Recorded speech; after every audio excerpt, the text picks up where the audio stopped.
কি হে বিনোদ, তোমার তো দেখি কোনো খোঁজ খবর নেই গো। বলি হারিয়ে টারিয়ে গিয়েছিলে নাকি? কোথায় আর হারাবো দাদা, কোথাও গিয়ে কি আর শান্তি আছে? কেন কেন, তোর শান্তি আবার কে কেড়ে নিল? হ্যাঁ, কি আর বলবো দাদা, করি তো মাছের ব্যবসা, কিন্তু বউ তো আমাকে মনে করে আমি যেন কোনো কোটিপতি ব্যবসায়ী। ওরে, বউয়েরা এমনই হয়। তা এসব কথা তুই আমাকে কেন শোনাচ্ছিস ভাই? দাদা, ওই হয়েছে কি, আমি আপনাকে দেওয়ার জন্য যে টাকাগুলো রেখেছিলাম, বউ সেগুলো নিয়ে গহনা কিনে ফেলেছে। এখন কি করে আপনার টাকাটা দিই বলুন তো? তা কেন হবে? আমার টাকা দিয়ে কেন তোমার বউ গহনা কিনবে? দাদা, টাকার উপর তো আর লেখা থাকে না যে এটা কার টাকা। বউ ঘরে পেয়েছে তাই কিনে ফেলেছে। তাই বলে আমার টাকা দিয়ে গহনা? আমি মানতে পারবো না। আমি আজকের মধ্যেই আমার টাকাটা চাই, যে করি হোক। তা না হলে তোমার সাথে সব ব্যবসা বন্ধ। এ কথা বলবেন না দাদা, আপনি এ কথা বললে যে আমাকে বউটাকে নিয়ে রাস্তায় নামতে হবে। অত কিছু বুঝি নে, আমি এক কথার মানুষ। যা বললাম তাই করোগে গিয়ে।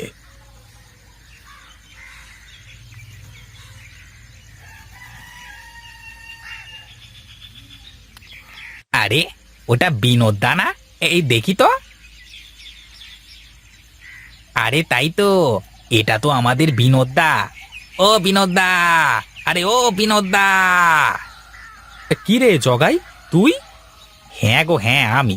তা তুমি এই ভর দুপুরে এখানে বসে কি করো? হ্যাঁ, তা ঘুম পেলে বাড়িতে গিয়েও তো ঘুমাতে পারো নাকি? বাড়িতে গেলে কি আর আরামে ঘুমাতে পারবো রে? তার চেয়ে এখানেই ভালো আছি। তা তুই যাচ্ছিস কোথায় শুনি? আমার আর কি কাজ, যাই এদিকে একটু কোথাও ঘুরে আসি। আরে যাবি যাবি, একটু বস দেখি।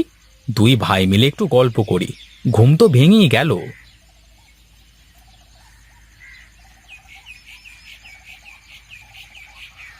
কই গো গিন্নি, কোথায় তুমি? কোথায় যে থাকে সারাদিন কে জানে। এই একটা মেয়ে লোক আমার জীবনটা জ্বালিয়ে দিল। যাই দেখি, ঘরে গিয়ে একটু ঘুম দেওয়ার চেষ্টা করি তাহলে।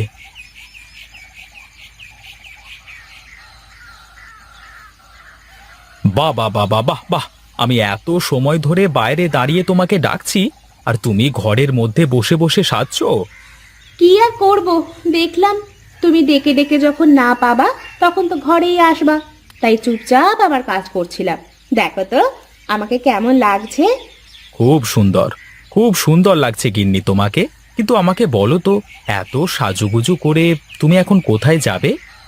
ওমা, কোথাও গেলেই যে সাজতে হয়, না গেলে যে সাজতে নেই, এ কথা তোমাকে কে বলেছে শুনি?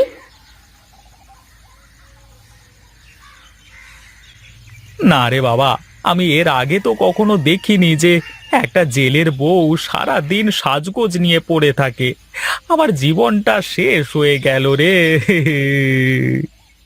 এই দেখো, তুমি কিন্তু এখন আমাকে অপমান করছো। তুমি কি ভুলে গেছো তুমি আমাকে বিয়ের সময় আমার বাবাকে কি বলে আমাকে এ বাড়িতে নিয়ে এসেছিলে? হ্যাঁ হ্যাঁ, আছে, সব মনে আছে। কিন্তু আগে কি আর জানতাম যে বউ আমার কোনো কাজের না? তাহলে কি আর বিয়ে করতাম জীবনে? এত বড় কথা! থাকবো না আমি তোমার বাড়ি, করবো না তোমার সংসার। এই আমি চললাম বাপের বাড়ি। আরে ধুর, একটু থেকে একটু হলেই বাপের বাড়ি চলে যাওয়ার কথা কেন বলো? অন্য কথা বলতে পারো না? অন্য কোনো কথা আমার মাথায় আসে না তখন। চলো চলো, মাথা ঠান্ডা করে বসো, তারপর দেখি কি করা যায়।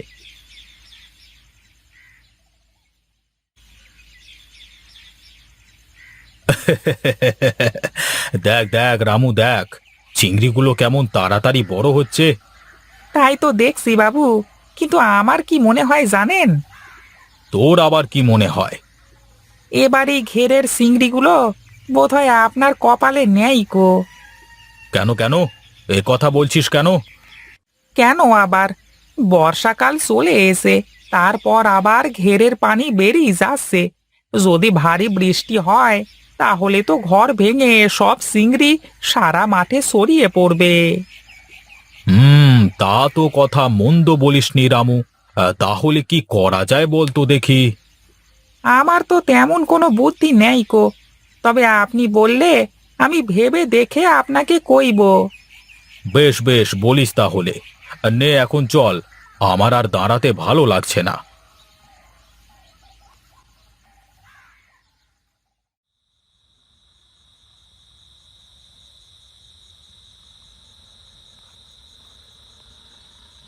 কি গো, তুমি এমন চুপচাপ হয়ে আছো কেন? কোনো কথা বলো না। ভাবছি গো গিন্নি, ভাবছি। তোমার এত ভাবনা কিসের গো, একটু বলবা? কেন, তুমি যে আলমারিতে রাখা ব্যবসার টাকা দিয়ে গহনা কিনেছো, সেই টাকা এখন কোথায় পাবো শুনি? বলি, তোমার বাবা এসে কি দিয়ে যাবে নাকি? কি এত বড় কথা! তুমি আমার মোড়া বাবাকে নিয়ে কথা বললে? সামান্য কটা টাকা নিয়েছি, তার জন্য তুমি আমাকে এমন করে বলতে পারলে? আহা, কেঁদো না তো। এখন আমাকে একটা বুদ্ধি দাও দেখি। কাল তো হারান্দাকে তার মাছের সব টাকা ফেরত দিতে হবে। এখন আমার কাছে কোনো টাকা পয়সা কিছুই নেই। আমার না মাথায় একটা বুদ্ধি আছে। কি বুদ্ধি? বলো তো দেখি, আগে শুনি।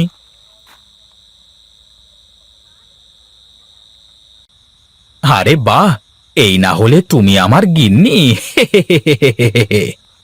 তুমি কিন্তু আমার বুদ্ধি শুনে চললে লস করবা না। ঠিক আছে, সেসব কালই দেখা যাবে।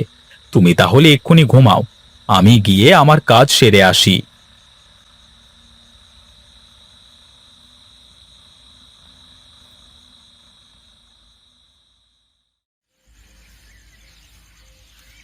একই রে রামু, একই দেখছি আমি। আমার যে সারে সর্বনাশ হয়ে গেল রে। বাবু, গরিবের কথা বাসি হলেও মিষ্টি লাগে। আমি তো কালই আপনাকে বলেছিলাম। কালই তো বললি, কিন্তু এসব করতে তো সময় লাগে নাকি? এখন দেখ দেখ, হারামজাদা বিনোদ ওর জমিতে কেমন জাল দিয়ে ঘিরেছে। হায় হায় রে, আমার ঘেরের সব চিংড়ি এখন বিনোদের জমিতে। সে কি দাদা, আপনার মুখখানা এমন মলিন হয়ে আছে কেন? কি হয়েছে? কি হয়েছে? বলি, চালাকি করবার আর জায়গা পাও না, তাই না?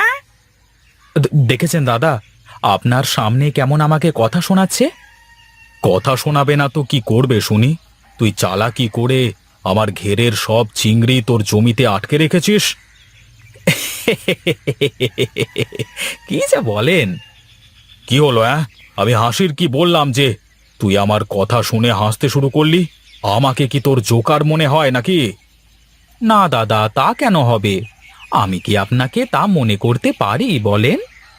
তোর সব বুদ্ধি আমার সামনে ধরা পড়ে গেছে বিনোদ।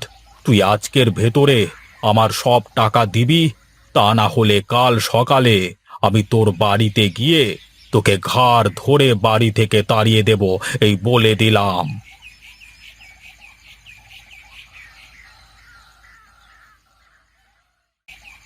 কি গো, হারান বাবু কিছু বললো?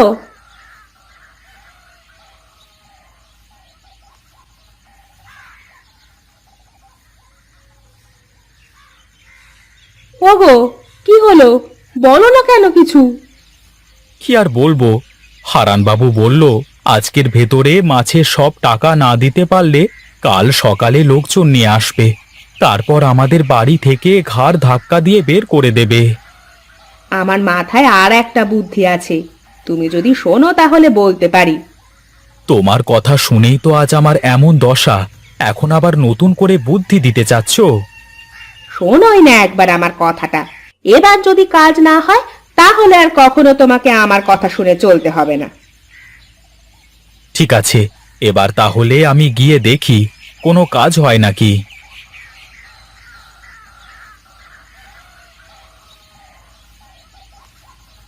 ঠিক আছে, তবে এটাই তোর শেষ কথা। কি বলবি বলে ফেল। আপনি তো আমার পুরো কথা না শুনে চলে আসলেন। আসলে হয়েছে কি, আমি তো আমার জমি ঘিরেছিলাম ওখানে চাষ করবার জন্য, কিন্তু ঘের ভেঙে যে সব পানি আমার জমিতে যাবে তা আমি জানতাম না।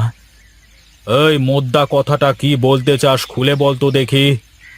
আসলে দাদা, ঘেরের চিংড়ি তো আমার না, ওগুলো আপনারই। তাই যদি আপনি বলতেন, আমি আমার জমি থেকে সব চিংড়ি ধরে বিক্রি করে আপনাকে দিয়ে দিতাম।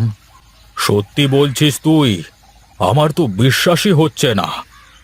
দাদা, আমি গরিব হতে পারি, কিন্তু লোভী না।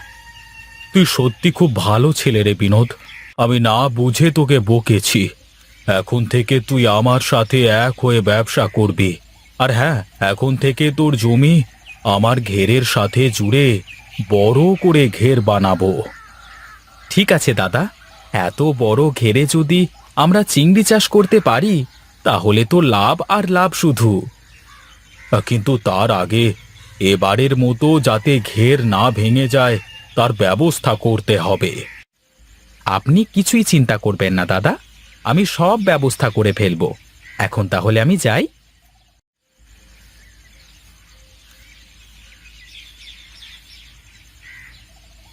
যাক, শেষমেশ বইয়ের কথায় রক্ষে পেলাম। এখন থেকে বইয়ের কথা শুনেই সব কাজ করব।